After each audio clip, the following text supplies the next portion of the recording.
सिद्धकुंजिका स्तोत्र नवरात्रीमध्ये हे पाठ कसे करायचे आहे आणि किती पाठ करावे लागतात, तर याची संपूर्ण माहिती आजच्या व्हिडिओमध्ये पाहणार आहोत।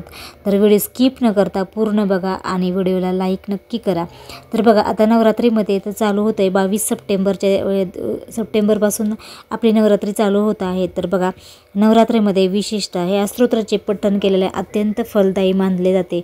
बघा, नवरात्रीमध्ये जास्तीत जास्त या सिद्धकुंजिका स्तोत्राचे पठण केल्याने त्याच्यामुळे आपले बघा, आता नवरात्रमध्ये आपली देवी आपल्या घरामध्ये येत असते, घट बसत असतात देवीचे। तर त्याच्यामुळे आपल्या या दिवसामध्ये देवी तत्व जागृत जास्त असते। त्यामुळे नवरात्रीमध्ये हे कुंजिका स्तोत्र पठण केल्याने किंवा श्रवण केल्याने ही खूप फलदायी असते। तर बघा, सिद्धकुंजिका स्तोत्राचे पठणामुळे व्यक्तीला देवी दुर्गाचा आशीर्वाद मिळतो, जीवनातील सर्व संकटे दूर होतात आणि रोग शत्रूंचा नाश होतो।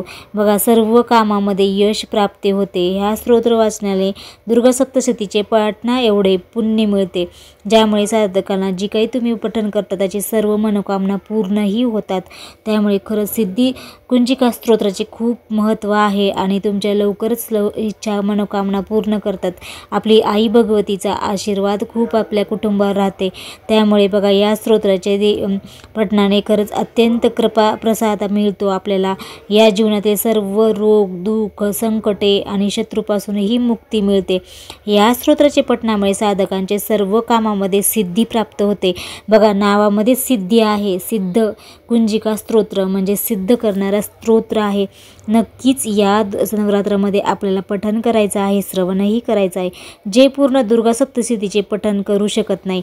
बघा, आता बरेच जणांना वर्किंग वुमेन्स असतात किंवा बरेच जणांना काम आता सकाळी जाऊन संध्याकाळी यावं लागतं, तर त्यांना अर्धा दुर्गा सप्तशतीचे पाठ करता येणार नाही, जमणारच नाही। त्यांची खूप इच्छा आहे तर पण त्यांना जमणार नाही, तर त्यांच्यासाठी सिद्धकुंजिका स्तोत्र ही पठण केलं तर तुम्हाला दुर्गा सप्तशतीचे पठण केल्यासारखे फळ मिळते। त्यामुळे फक्त कुंजिका स्तोत्राचे पठणाने दुर्गा सप्तशतीचे वाचल्याचे फळ नक्कीच तुम्हाला मिळते। त्याच्यामुळे हे अधिक महत्त्वाचं आहे। तर बघा, या स्तोत्राच्या पठणामुळे व्यक्तीच्या लपलेल्या क्षमता उघड होतात आणि जीवनामध्ये सर्व क्षेत्रात परिपूर्णता प्राप्त होते आणि हे खरंच कल्याणकारी आणि चमत्कारिक स्तोत्र मानले जाते। त्याच्यामुळे हे त्वरित लाभ मिळते आणि आपल्या सर्व मनोकामनाही पूर्ण होतात। बघा, सिद्धकुंजिका स्तोत्र खरंच प्रभावी आणि दिव्य स्तोत्र म्हटलं तरी हरकत नाही, खूप प्रभावी स्तोत्र आहे। तर तुम्हाला हे स्तोत्र कुठे म्हणजे मिळेल, तर आपल्या जी काही दिंडोरी प्रणीत जी काही नित्यसेवामध्ये पुस्तक आहे आपल्या स्वामी समर्थाच्या नित्यसेवेमध्ये, तर त्या सेवेमध्ये 143 पेजवर आपल्याला हे सिद्धकुंजिका स्तोत्र मिळेल। तर आपल्याला सिद्धकुंजिका स्तोत्र हे रोज नवरात्रीमध्ये म्हणायचं आहे। तर नवरात्रीमध्ये हे सकाळ संध्याकाळ दुपार कधीही तुम्ही ही सिद्धकुंजिका स्तोत्र तुमच्या वेळेनुसार पठण केलं तरी चालतं। बघा, सिद्धकुंजिका स्तोत्र हे आपल्याला प्राकृतमध्ये आणि संस्कृतमध्ये पण आहे, पण तुम्ही नक्कीच संस्कृतमध्ये नक्कीच वाचा, कारण संस्कृतमध्ये वाचल्याने अधिक फलदायी असतं। त्यामुळे तुम्हाला नित्यसेवेच्या जे दिंडोरी प्रणीत आहे, तर ते स्वामीच्या नित्यसेवेच्या पुस्तकामध्ये तुम्हाला हे सिद्धकुंजिका स्तोत्र मिळून जाईल।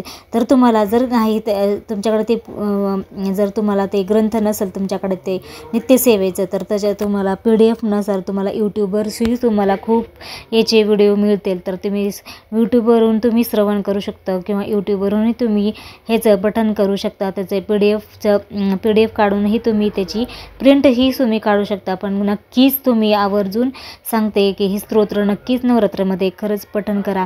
ज्यांना दुर्गा सप्तशतीचे पाठ करणे शक्य नाही आहे, तर त्यांनी सिद्धकुंजिका स्तोत्र ही नक्कीच त्या स्तोत्राचं पठण करायचं आहे। त्यानंतर आपल्याला 99 मंत्र म्हणायचा आहे। एक माळ ओम ऐं ह्रीं क्लीं चामुंडाय विचे चा नक्कीच एक माळ आपल्याला एक माळ नक्कीच करायची आहे। तर बघा, या दिवसामध्ये आपली देवी आपल्या घरामध्ये विराजमान होत असते। आपल्या सूक्ष्म स्वरूपात आपली लक्ष्मी आपल्या घरामध्ये वास करत असते। दुर्गा माताचा आपल्याला आशीर्वाद नक्कीच ह्या सिद्धकुंजिका स्तोत्रामुळे मिळते।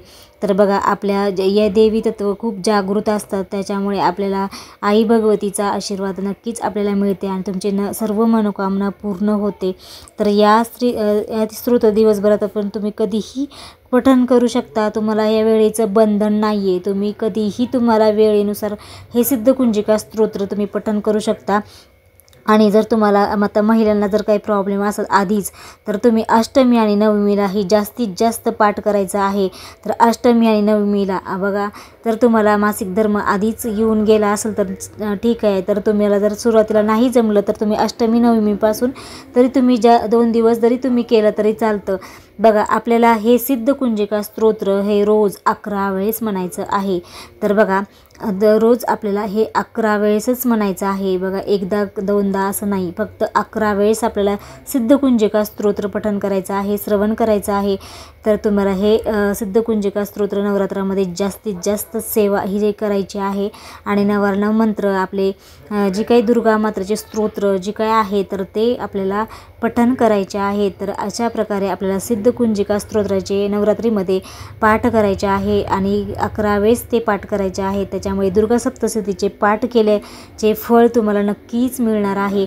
जगा तुम्हाला वेळ नसतो, आता बरेच जणांना वर्किंग वुमेन आहे, त्यांना बिलकुल वेळ नाही, त्यांचे लहान मुलं आहेत, तुम्ही म्हणजे मोठी फॅमिली आहे, तरी तुम्हाला वेळ भेटत नाही, खूप इच्छा असतानासुद्धा दुर्गा सप्तशतीचे पाठ जमत नसेल तर त्यांनी हे सिद्धकुंजिका स्तोत्र नक्कीच पठण करायचं आहे. तर आजच्या व्हिडिओमध्ये हे सिद्धकुंजिका स्तोत्र खरंच प्रभावी आणि दिव्य स्तोत्र म्हटलं तरी हरकत नाही, खूप 100% प्रभावी आहे. तुमची सर्व इच्छा मनोकामना पूर्ण करणारे आहे आणि तुमची सर्व मनोकामना पूर्ण व्हावी हेच मी दुर्गा मातेच्या चरणी प्रार्थना करते आणि तुमची सर्व इच्छा लवकरात लवकर पूर्ण हो.